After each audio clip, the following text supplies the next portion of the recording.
Hello everyone, I'm Tom, this is Arnold. Hello. Today we're going to be talking about a bunch of things.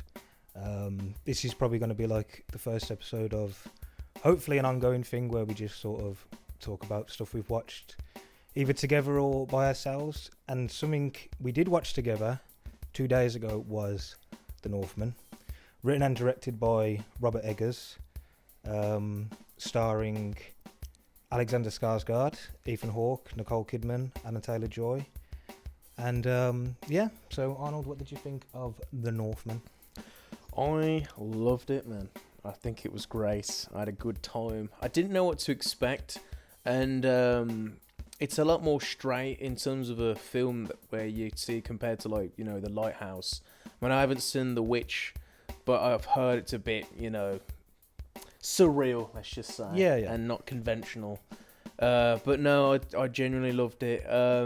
It's a great action film in terms of what you see, in terms of how Vikings are portrayed in that time. It's gritty. I love the atmosphere. The cinematography is fantastic, especially with the natural lighting. Just an all-round well-good film. What about yourself? Yeah, I liked it as well. And I'm not a fan of sort of historicals stuff. I've never been into them. The only sort of fantasy sort of stuff like this is probably Lord of the Rings, but that just seems like everyone likes that. But I've seen it. Yeah, fucking hell. But overall, I loved it. Brilliant film. Really, really strong opening. I think the best part of the film is probably the first half an hour. The middle, I feel like maybe gets a bit slow. And I do want to talk about the middle of the film because I do feel like there is some kind of studio interference there. And the ending does sort of pick up. And the very end of the film is quite good. But yeah, like the same, I've watched The Witch and The Lighthouse. Yeah. And I love Robert Eggers' style. I love the way he writes films. And I do want to correct myself because this isn't only written by Robert Eggers, but I can't pronounce the other guy's name, so that's the guy's name. But yeah, it feels like every shot is planned to the second. Meticulously thought out. Yeah, like lots of one shots. In particular, one scene where we see sort of Viking boats over a river, and the camera is on the shore, and it comes off the shore, and a boat goes past, and it goes into the boat. And I think there is like a sneaky edit when the camera turns, but just the way it looks is unbelievable. I mean, even the opening shot of that volcano and the ash just, coming out of is brilliant, man. He utilises locations very well, and because we are so used to seeing sort of small, sort of what's the word? Intimate locations like you see in The Lighthouse, and I suppose with The Witch, I'd imagine. It was sort of nice to see a whole world, and him travelling to places as well, and making use of that sort of geographical sort of, a sense where, it wasn't just sort of restricted to one place. I thought that was a nice change. Yeah. I think this is the biggest budget film that Robert Eggers has done. On Wikipedia it says it's got a budget of 70 to 90 million. And you compare that budget to the budget of The Lighthouse, which was only 11 million. I mean, I do like you say, The Witch and The Lighthouse are mostly in one location. Well, The Lighthouse is in one location. Yeah. And this does feel like it is nice to see him doing this big epic drama and telling his story. I am Amlet the Beowulf, son of King Arvan and Warraven, and I am his vengeance! Alexander Skarsgård plays the main character, Amleth. And the film is kind of like a revenge story, a bit more epic in scale. But the basic bones of the plot is that it's a revenge story. His father... spoilers if you don't want to know anything about the film. His father is killed by his uncle, and we sort of see him escape, and then we see him grow up and what becomes of him, and then he sort of eventually finds his way. There's a lot of stuff about fate and destiny, and he finds his fate is to take on his uncle and avenge his father. It starts with that scene after he pillages a village and he meets Bjork's character. and she's a witch, essentially. It's called a seeress in Viking terms. And she basically tells him, this is your destiny, to avenge your father's death and find the killers responsible, which is obviously his brother. Was there any like standout performances that you thought in the film? Well, I liked everyone. To be a bit negative to start, I think Anna Taylor-Joy. Yes, I knew you were going to say that. Anna Taylor-Joy, I like her as an actress. Do you think she was kind of wasted? I don't think she was wasted. Well, before we go into performances, because this kind of goes into something that I think, because there was reports that there was some studio interference, sort of reshoots, and I'm wondering if maybe Anya Taylor-Joy had a bigger. This is what I was thinking, because I reckon with Bjork's character, I think Anya could have done that.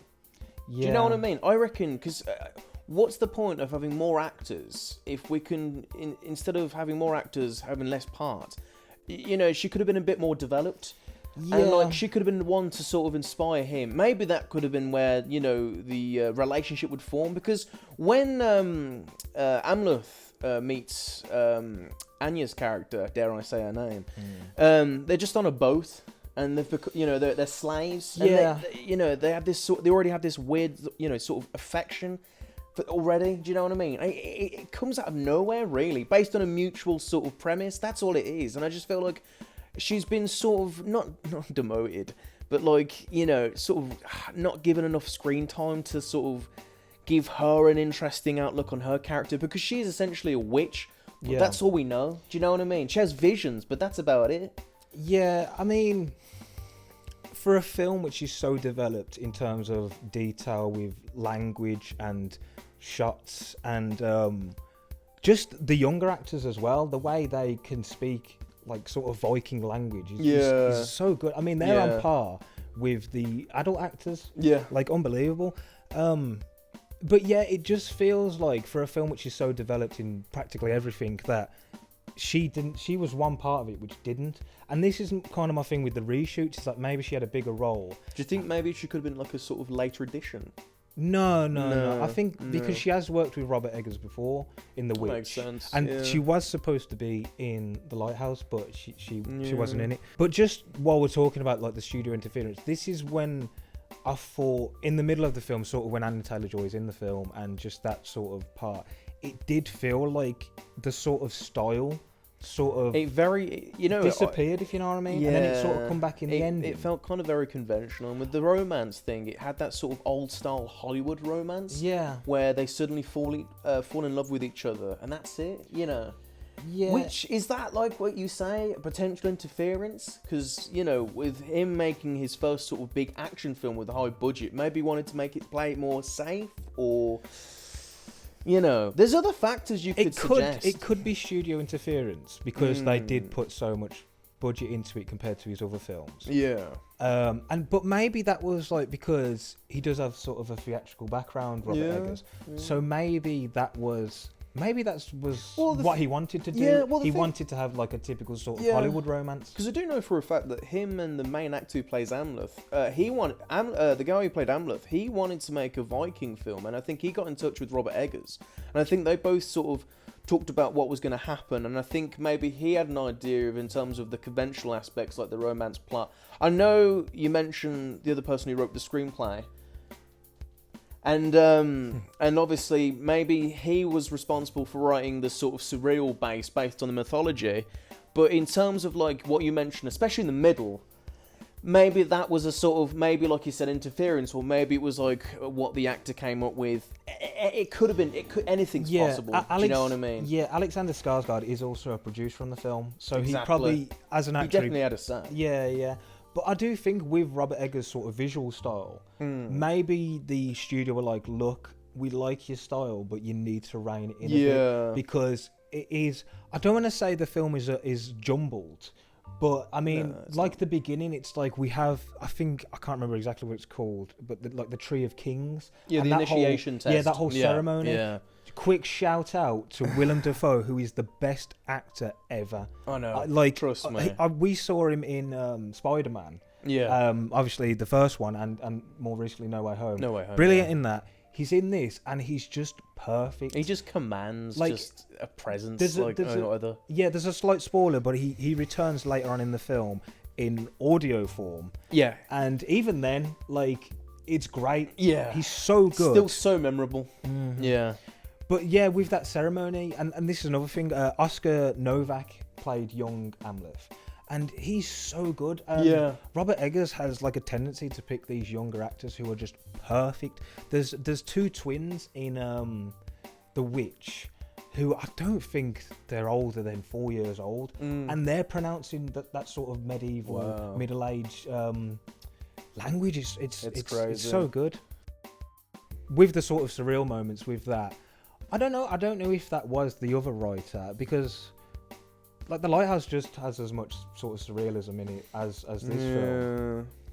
Potentially. You know what I really like about this film? How much Viking culture is embedded. Like, I love... Because there's, because basically Amleth becomes a berserker, and that's essentially like these Viking sort of tribes that try and emulate animals. You've got like the wolves, and they're literally wearing like wolf pelts and stuff like that, and then there's like the bear. And it's just, I love seeing stuff like that, and it creates this whole world of like, and I love. Don't get me started on the Viking football game. I'm not even gonna try and pronounce that. Yeah. But it's just moments like that. Like, I get where you're coming from in terms of how kind of slow it is towards the middle, but this is where I quite like in terms of like getting to know the world and how sort of like morally ambiguous it all is. Because there's another thing I want to talk about, and the fact is, everyone's a piece of shit. Yeah. No, but it's true though. Everyone's It's sort of bad. morally grey, where even the main character the character that we're meant to root for, he's the one pillaging villages and letting kids be burnt in houses and stuff like that. No one's exactly a good guy, but I really like that because it's a sign of the times. Do you know what I mean? Well, because this is more recent, this is spoilers now. Yeah, But we're also- heading into it. Yeah, this is spoilers. So if you want to skip.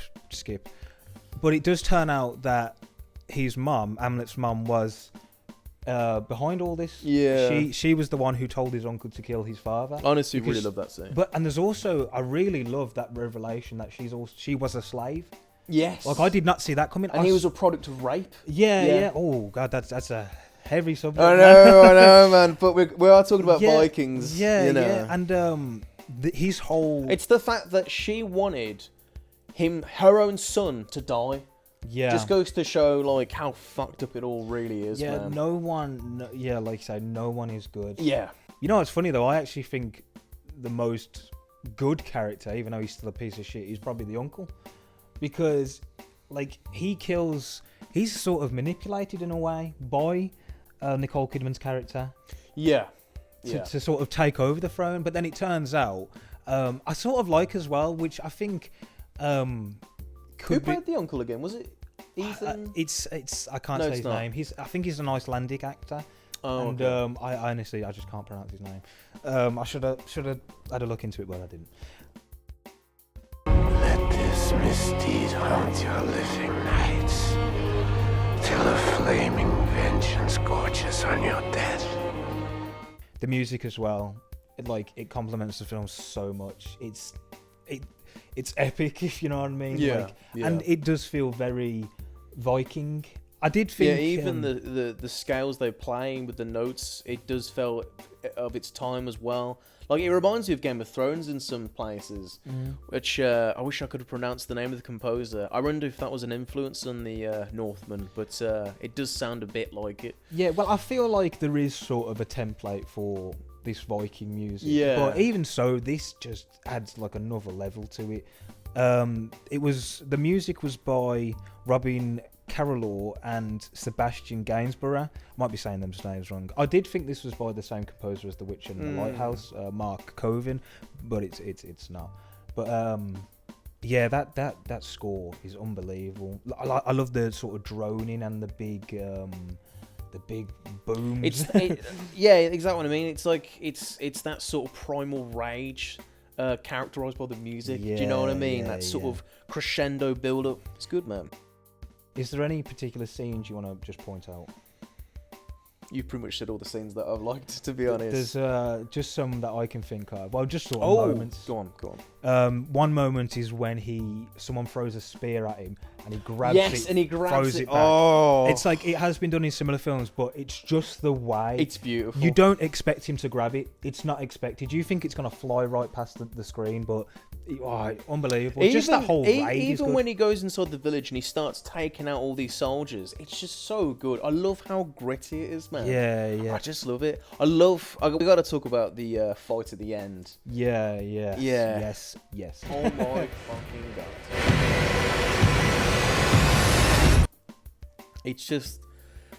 It's like, he made such a terrible decision going after Uncle. I can understand why, it makes sense, but for what? Do you know what I mean? It's kind of justified because, like you said, he is a piece of shit. And, you reap what you sow. Yeah. But I gotta say, that I love that little stance he has. Because as soon as he decapitates him, you see the sword lodged in his chest. And then he slowly goes down. And then he has that sort of dream sequence of seeing his kids grow up. It's beautiful, man. Yeah, I did like that sort of flash of like a future. It was like a weird happy ending. He basically was seen right into Valhalla. Yeah, he completed. That Valkyrie was pretty cool as well. The Northman, though, brilliant film. We'll probably revisit it and maybe do something a bit more in depth. A bit more of Yeah, and then because I still think there's way more to talk about with this film. I mean, we've only just seen it once, and we're still going by memory. So I'm sure there'll be a lot more, and yeah. Who knows? We might be able to see maybe more faults, or maybe even enjoy it even more. That's the beauty of it. Well, see. I know I was just about to round this up, but like, that is another thing. Like, I think I will watch this another time. Because you mentioned about, like, you're not really into historicals. I was wondering, because I was thinking before we watched the film, like, I wonder if this is going to be like the film that will sort of be like the gateway for you to get into more historical films of a certain style with Robert Eggers, especially. I think if this wouldn't have had some supernatural elements, I don't think I would have liked it. If this would have been a straight up proper Viking, realism, I don't think I would have liked it. Another thing to mention, actually, I'm glad I didn't round this up, is because you mentioned Game of Thrones, and I think when they have that football match, yes, and there's that massive guy, that is Hathor Julius Bjornsson, who played the Mountain in Game of Thrones. I'm glad you mentioned that. I don't even watch Game of Thrones. You need to. Well, season 1 to 4, but yeah. Mm-hmm. I cannot escape my fate.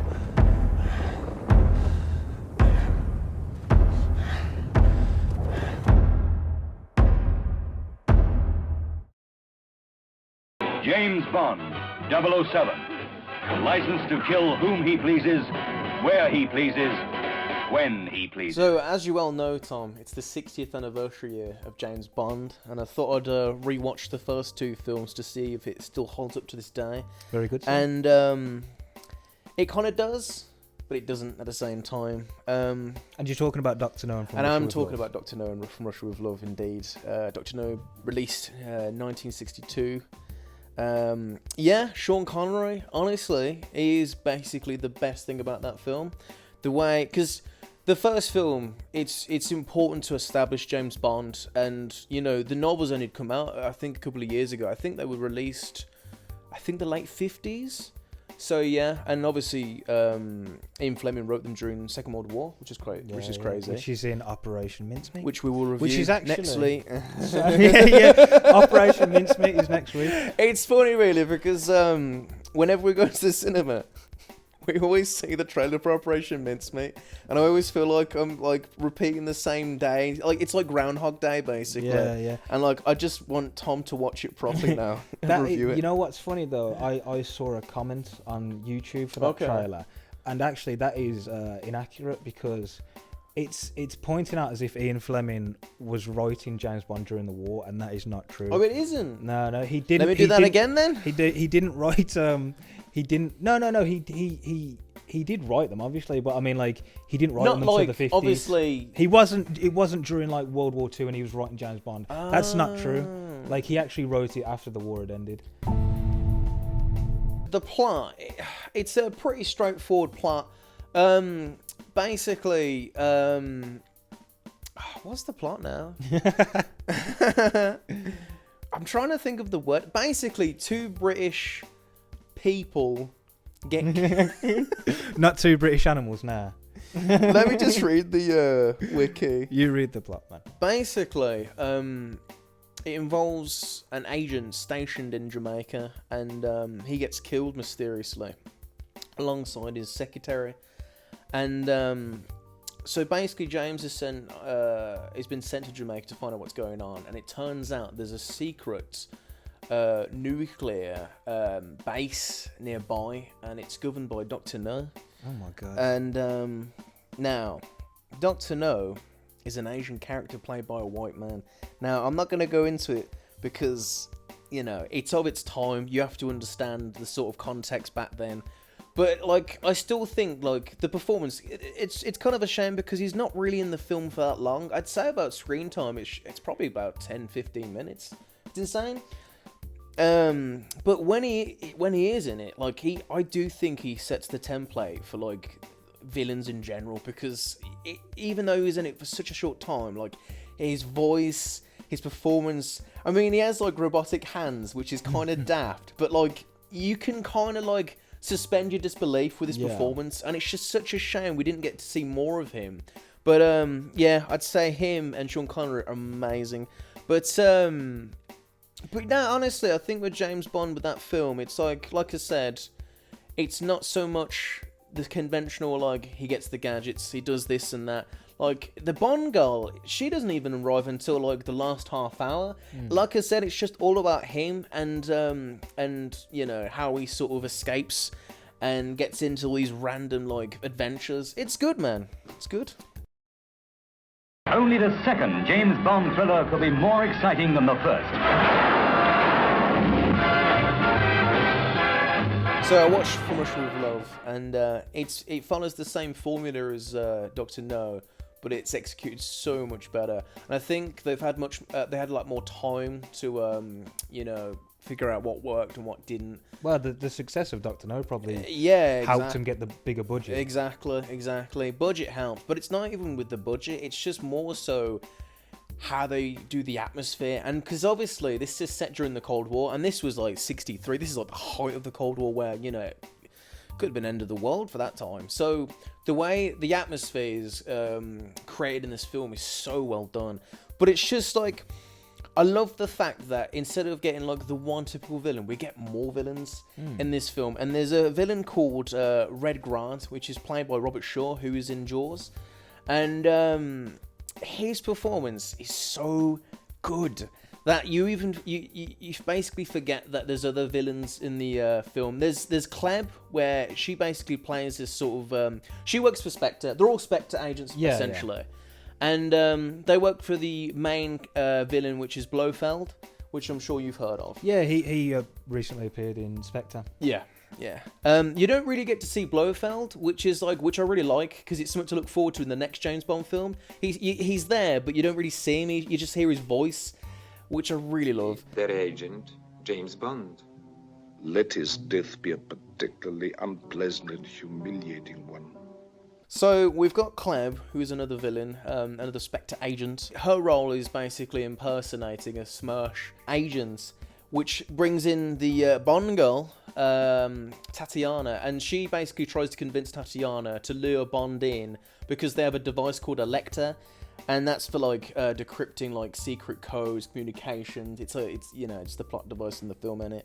And like, she has a great Bond villain moment, and this is sort of like the epitome of like Bond villains. Like, there's a fight at the end, spoilers, but you know, it's only 60 years old. It's been like, yeah, like 59 years old. Pedantic. I know. Carry on, my friend.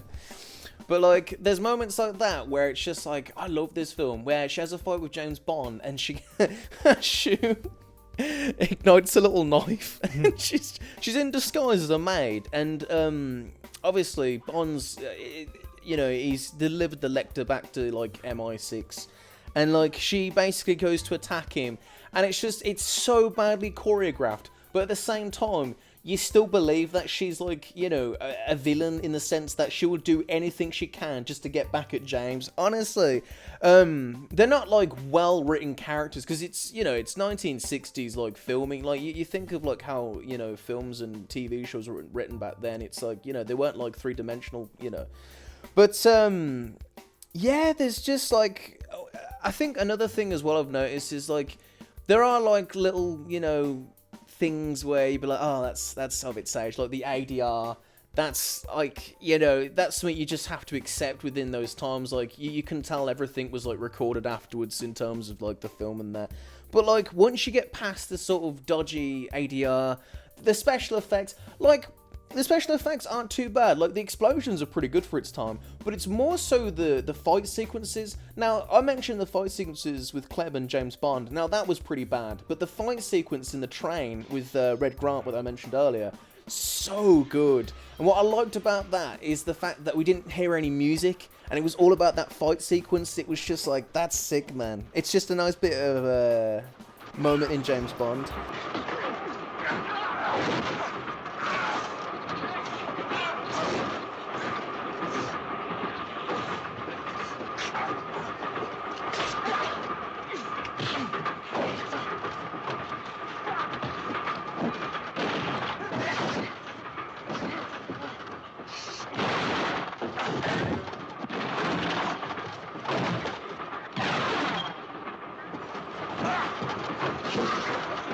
You mentioned how you were kind of surprised that, you know, one film leads into the other, and it's like, they're both still self-contained films with its own plot and stuff like that, but it's just like, it's more or less the idea of Spectre. That's always a constant thing, and like I mentioned with Blofeld, because he is basically the main villain, and the whole plot of the film, he wants to get revenge based on what happens to Dr. No.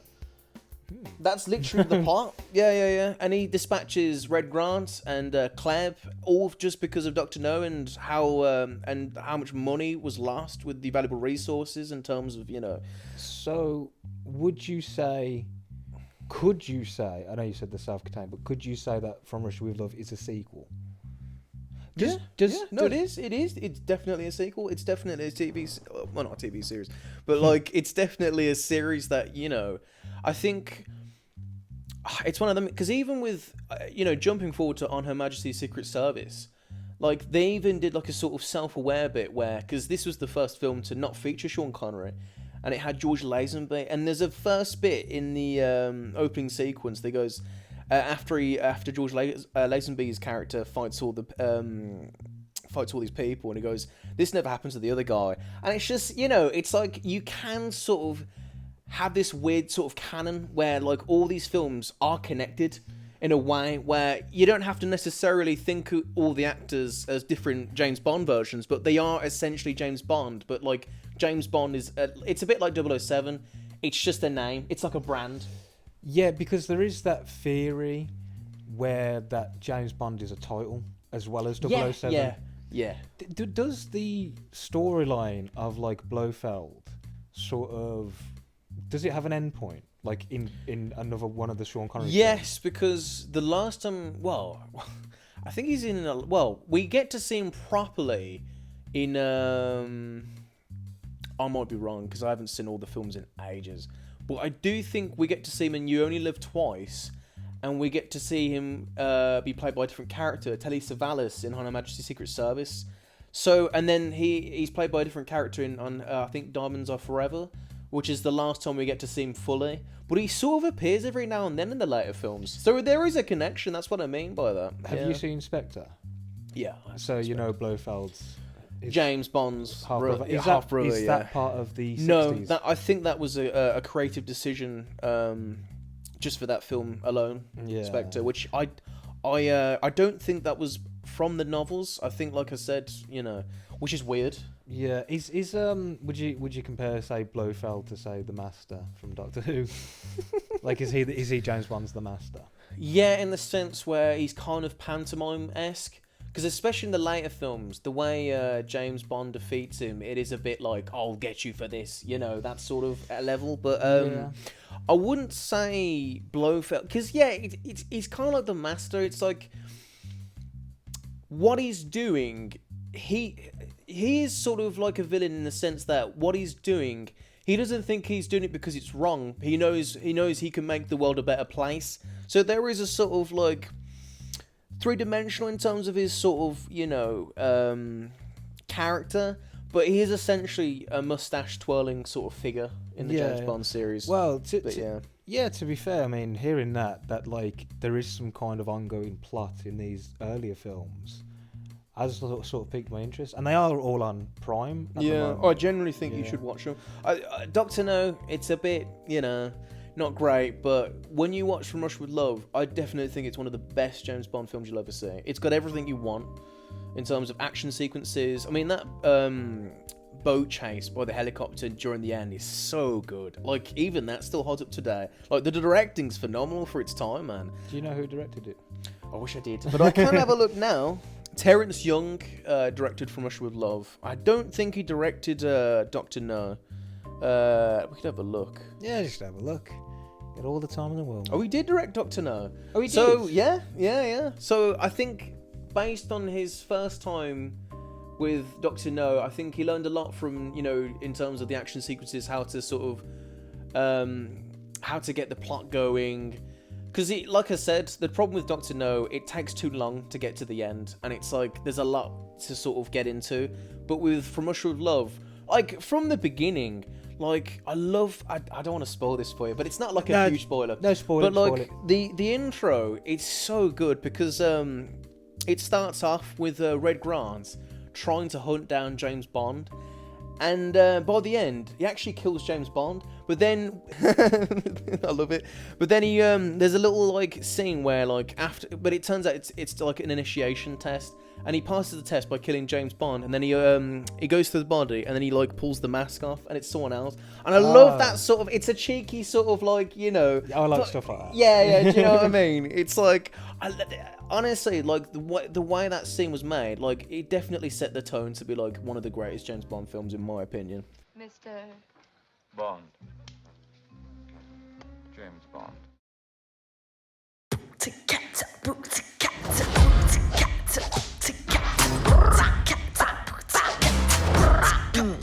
Let's go.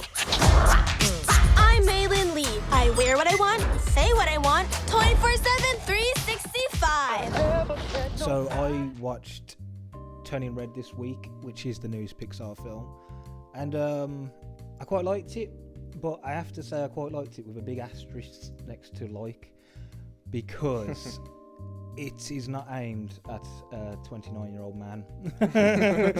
Because it does deal with a lot of sort of girl stuff, teenage girls going to see a concert. The basic plot is you have this girl called Mei Mei who turns out her family has been cursed with the red panda, and when they reach a certain age, that panda comes out, which is probably a big metaphor for puberty and stuff like that. But genuinely, I did quite like it. The script is tight as fuck, man. Like, when there's just that film and every single bit leads on to the next, It's so naturally woven. Yeah, nothing feels like it's too long. Nothing feels like it's dragging. It's so perfect. And the thing with Disney Plus, the running times always count. That when they put all the dubbed actors. Yeah. Like, and when I saw the running time was about 2 hours, I was like, 2 hours, man. Can't be bothered for like a 2-hour kids film, but it's actually only an hour and a half, and it's perfectly done. And it did actually remind me of Sam Raimi, weirdly, especially sort of Spider-Man 1, but just sort of Raimi's style, because there's like flashes and like it's like everything's sort of over exaggerated. And what I loved about this is that it's so detailed in animation, but it still feels like a cartoon. Like there's a moment where all the main characters' girls, all their eyes light up as dollar signs because they're gonna make money, and they open a book and it just like showers them in like gold light. It's really well done. I really love it. It actually reminded me a bit of Spaced for some reason, and a bit of The Simpsons. Okay. Yeah, I really liked it, man. Actually quite a touching ending, which is very Pixar-y. Like a lot of things to do with parenthood and looking up to parents and parents how they view their children and stuff like that. Yeah, like I say, I did like it, but there is that thing where there is a lot to do with sort of girl stuff, and I can't really get out of that. And also the humour is a bit. I don't feel. Well, it's of a certain humour, isn't it? Yeah, but I don't. I like with Toy Story and sort of stuff like that. There's jokes which you can sort of appreciate even when you're older. Yeah. But this, I feel like the humour will be very dated in 10 years' time. Yeah. Like there's a lot of like. But I was going to say. Would you say it's dated in the sense where it makes references to certain things that, as a part of our life currently, like social media? Well, I was going to say like that, but it's actually set in 2002, so I can't really say I can't really say it's sort of modern culture, but it does feel like modern culture. Like the girls are sort of finding themselves and they're being a bit cheeky and all that.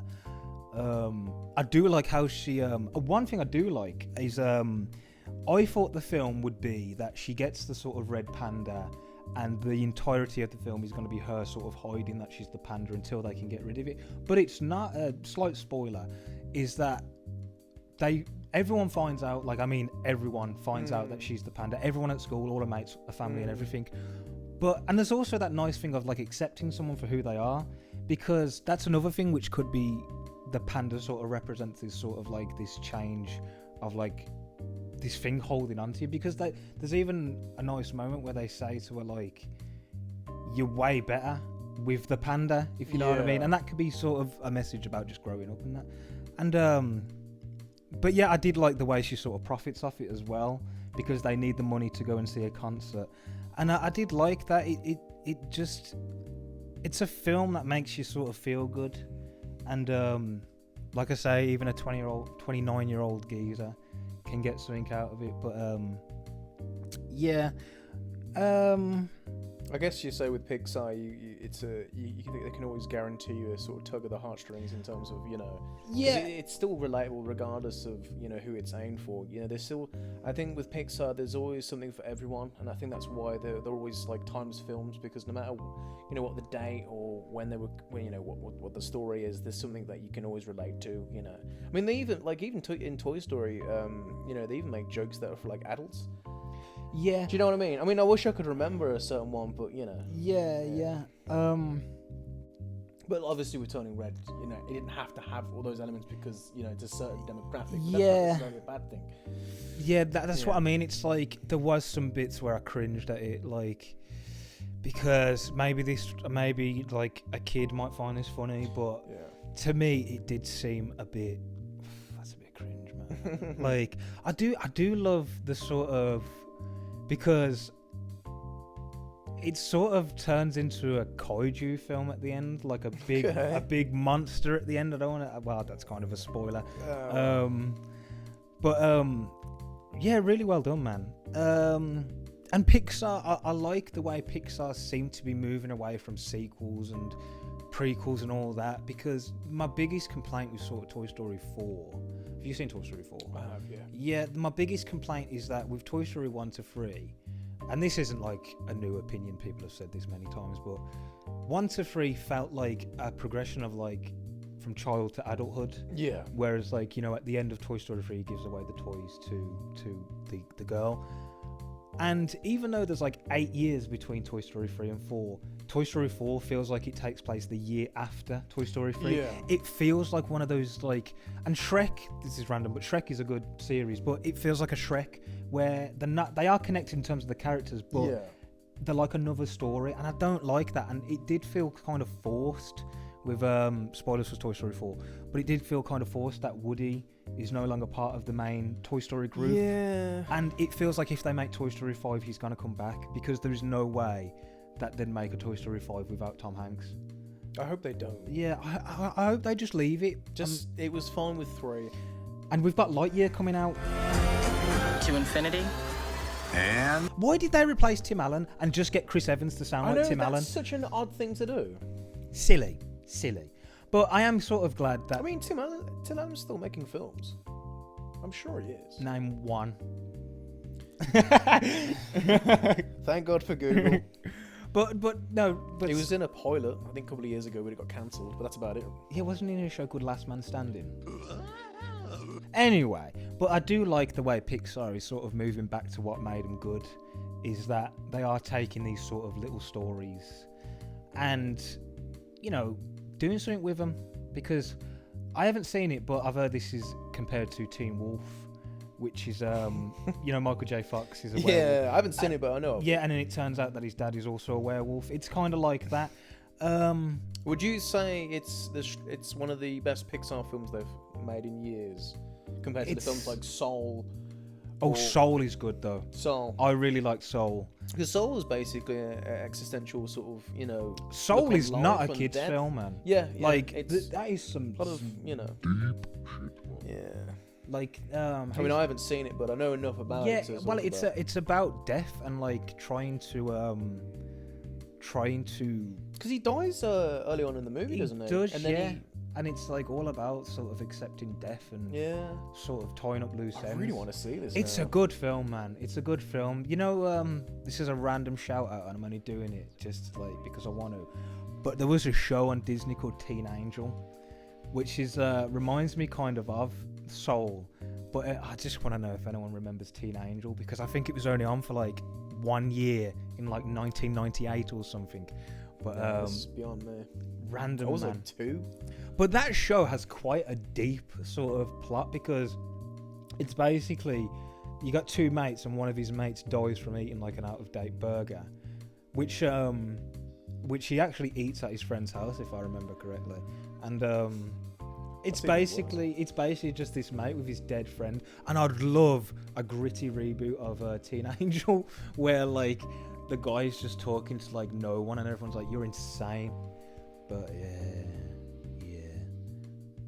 yeah, overall, Turning Red, I recommend.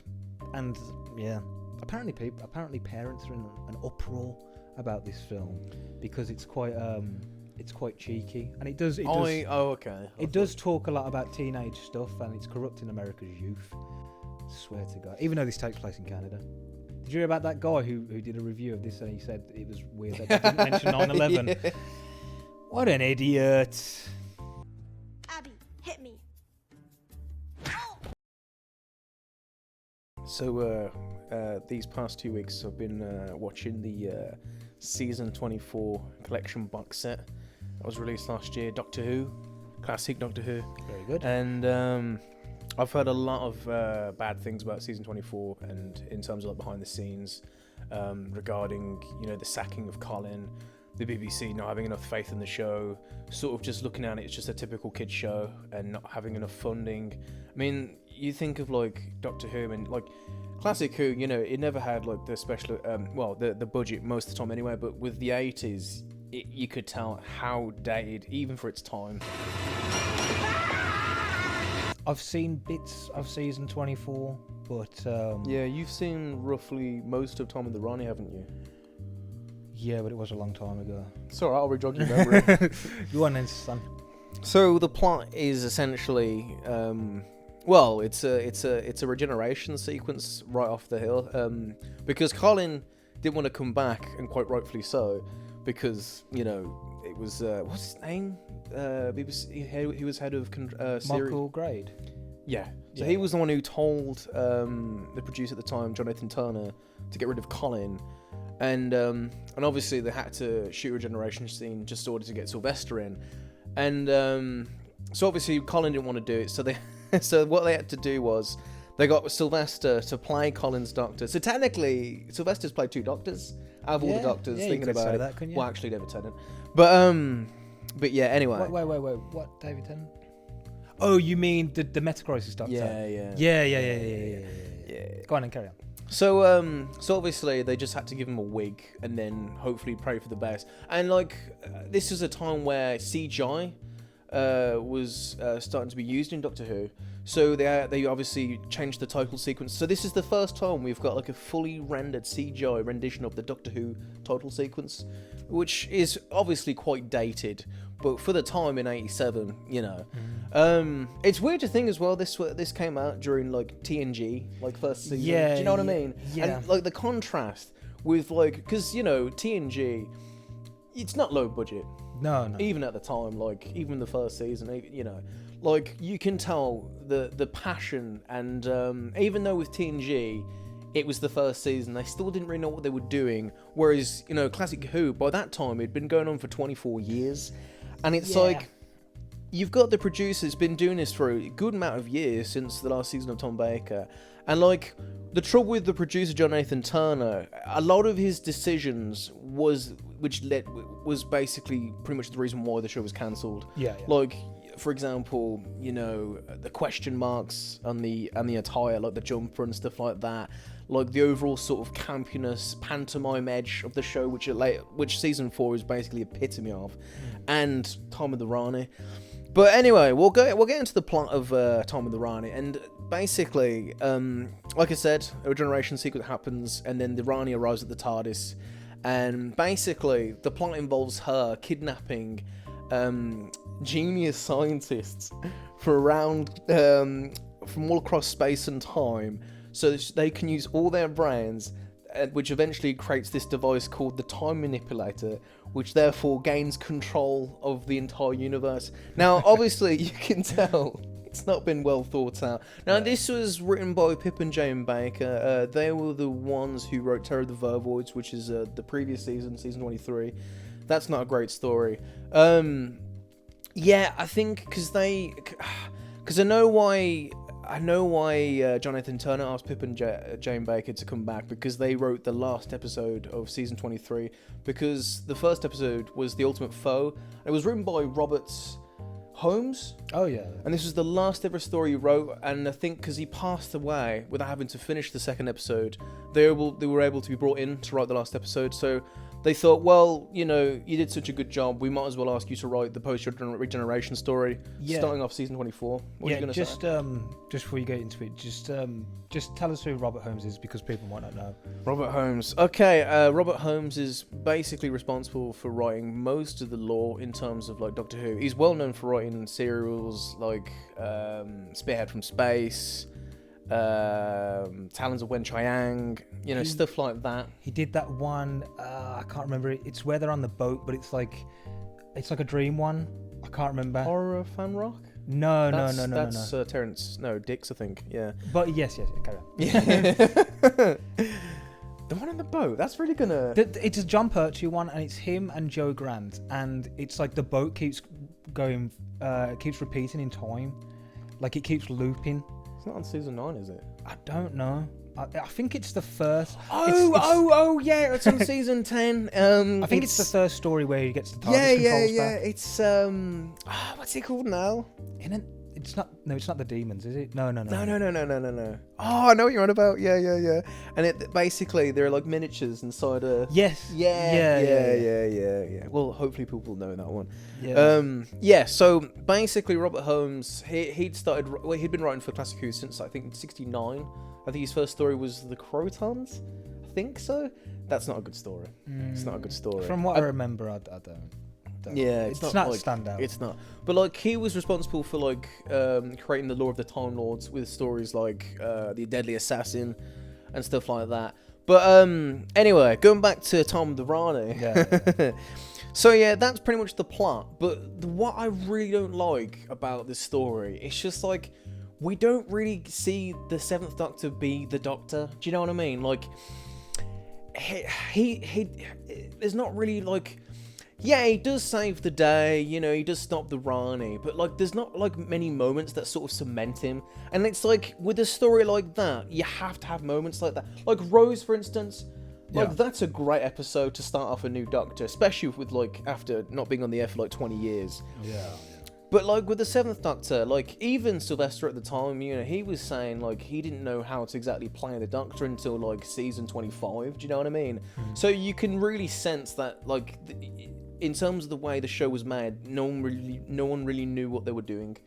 Yeah. And I think definitely you can tell how much that episode really suffered based on that. The only thing I remember from that episode, and it might not even be this one, but the Seventh Doctor plays the spoons. Yes. That's the only thing I remember. Yes. I do like that little scene. It is nice. But my biggest gripe is the pantomime. I mentioned this, and this is one of the worst examples of pantomime in Doctor Who, And even the fans at the time hated this story. And it's basically the whole plot of the Rani pretending to be the companion Mel in order to try and manipulate the Doctor. Is that coming back to you now? Yeah, she dresses up like her and everything, don't she? Yeah. Yeah. And it's just like, it honestly, it stops the story from like progressing, but it's just like, why even put that in there? It's not funny. It's just, I honestly hate it. Yeah. I really hate it. I don't want to use the word hate, but in this case, I have to say it. But I think the only thing I quite like about that story is the effects, and there's a bit where there's a Lacertian, which is one of the is the name of the species that lives on the planet where the Doctor's captured. Like they step on a landmine. And the effects sequence is really impressive because you see this weird bubble, and it's a CGI rendered bubble, but it's all practical. And like the way they've done that, it's really well executed for its time, and it still holds up, arguably to this day, despite what I've just said about the budget limitations. Other than that, it's just not a good story, man. Mel, a companion, she's basically the stereotypical 60s companion where she's just sort of there to scream and to be saved, which is such a weird contrast when you get to like Ace. Yeah. Do you know what I mean? But yeah. That was Tom and the Rani. Tom and the Rani, which leads on to Paradise Towers.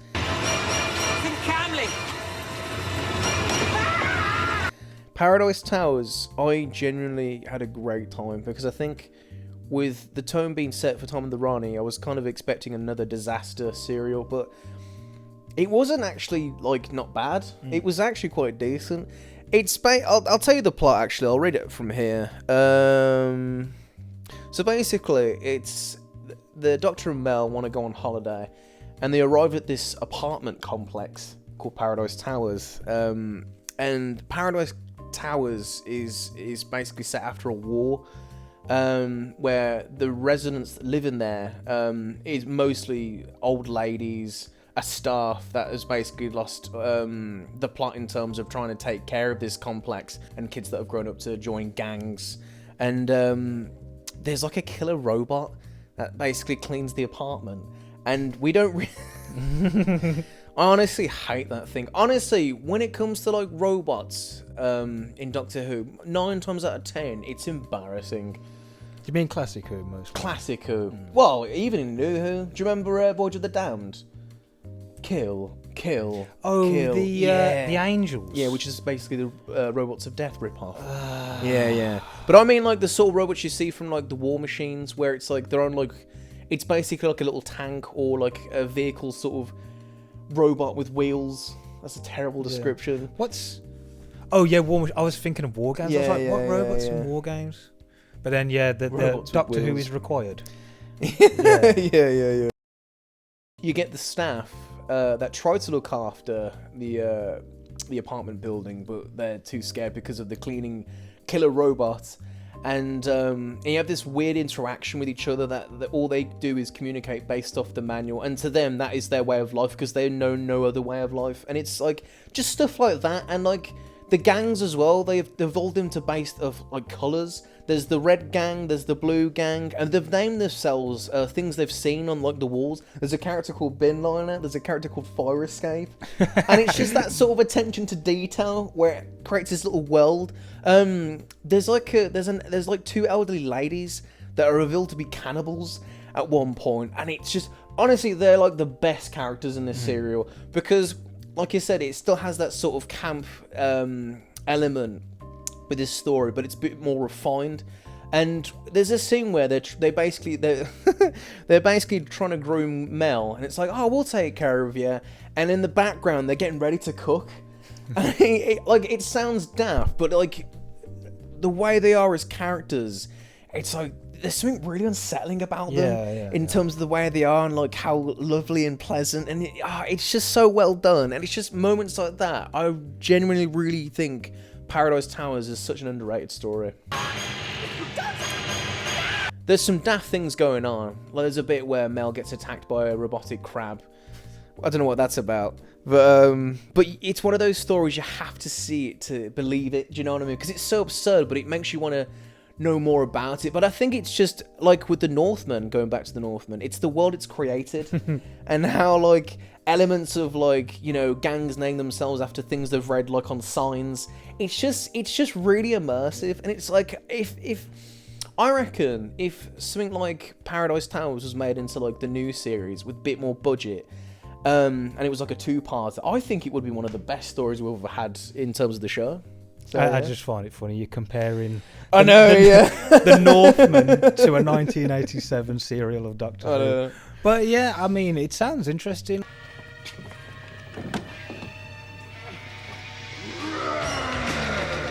Yeah. So have you not seen season 24 before, or have you? No, this is my first time going into Oh, it. right, okay, yeah. But knowing what it was going to be like, I didn't have any expectations, and I think that's the sort of best way to approach something like this. So yeah.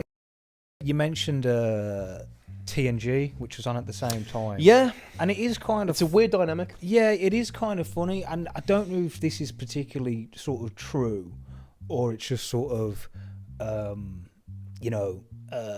just something that happened, because I have heard that like TNG did sort of, like, I think that it was on BBC at the same time, and it kind of did cause the sort of downfall of Doctor Who.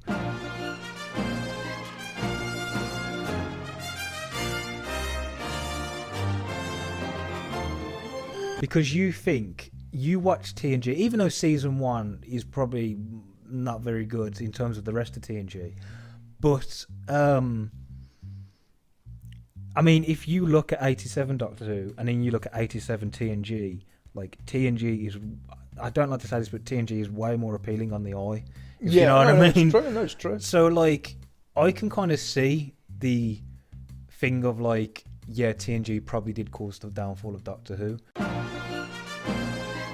But brilliant little segue to do with TNG. I have been watching Deep Space Nine. At the edge of the universe, when the future is in peril, Got Cardassians on our back doorstep. one man faces an impossible mission I will do the job I've been ordered to do, sir. to protect a defenseless space station. Season 1, I've got to say, I did not like it, man. Really? I did not like season 1 of Deep Space Nine. Like, it does feel like a lot of the episodes in Deep Space Nine are rewritten episodes of TNG, and it just doesn't have that sort of same feeling as TNG, and it shouldn't, like, because it is a different show. But just that first series, it's like Cisco, who's the sort of commander of this station, he feels like he's barely in season 1. But I will say there are 2 episodes, the 2 last episodes of season 1, really good. And I have heard that like an episode called Duet, which is the second to last episode of season 1, people class that as one of the best Star Trek episodes. Not just Deep Space Nine, not just TNG, one of the best in the entire franchise. And I quite enjoyed that one. I thought that had a really good plot, and it was the first time watching it where it felt like its own show. It didn't feel like a rewrite of a TNG episode. There's something about Star Trek where I enjoy the sort of world of it. Yeah. And it's a similar thing with Doctor Who, where like I know some of this isn't as good as it has been, but I can still enjoy it because I enjoy the Doctor and I enjoy the TARDIS and all them adventures and all that stuff.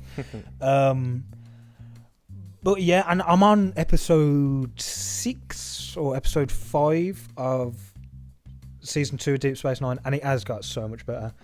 I'm just glad it like took a season rather than like 2 or 3.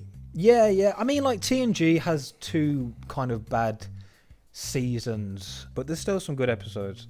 But yeah, I'm really glad that like it's took such an uptick in terms of quality, and I like Benjamin Sisko in season 2. He seems like he's getting way more play. Yeah. And it seems like we're finding out more about him. And I wonder if maybe the original idea was to make it more ensemble like TNG. But it feels like you do need that guy. You need a Picard. You know what I mean? The voice of reason. Yeah, who keeps everything together. But overall, I'm going to keep watching Deep Space Nine. And hopefully it'll continue to be good. Very good, sir. Very good indeed. This was the sort of first episode of our little movie club podcast thing. If you've watched this whole thing, God knows how long it's going to be, but thank you for watching, and we'll see you next time.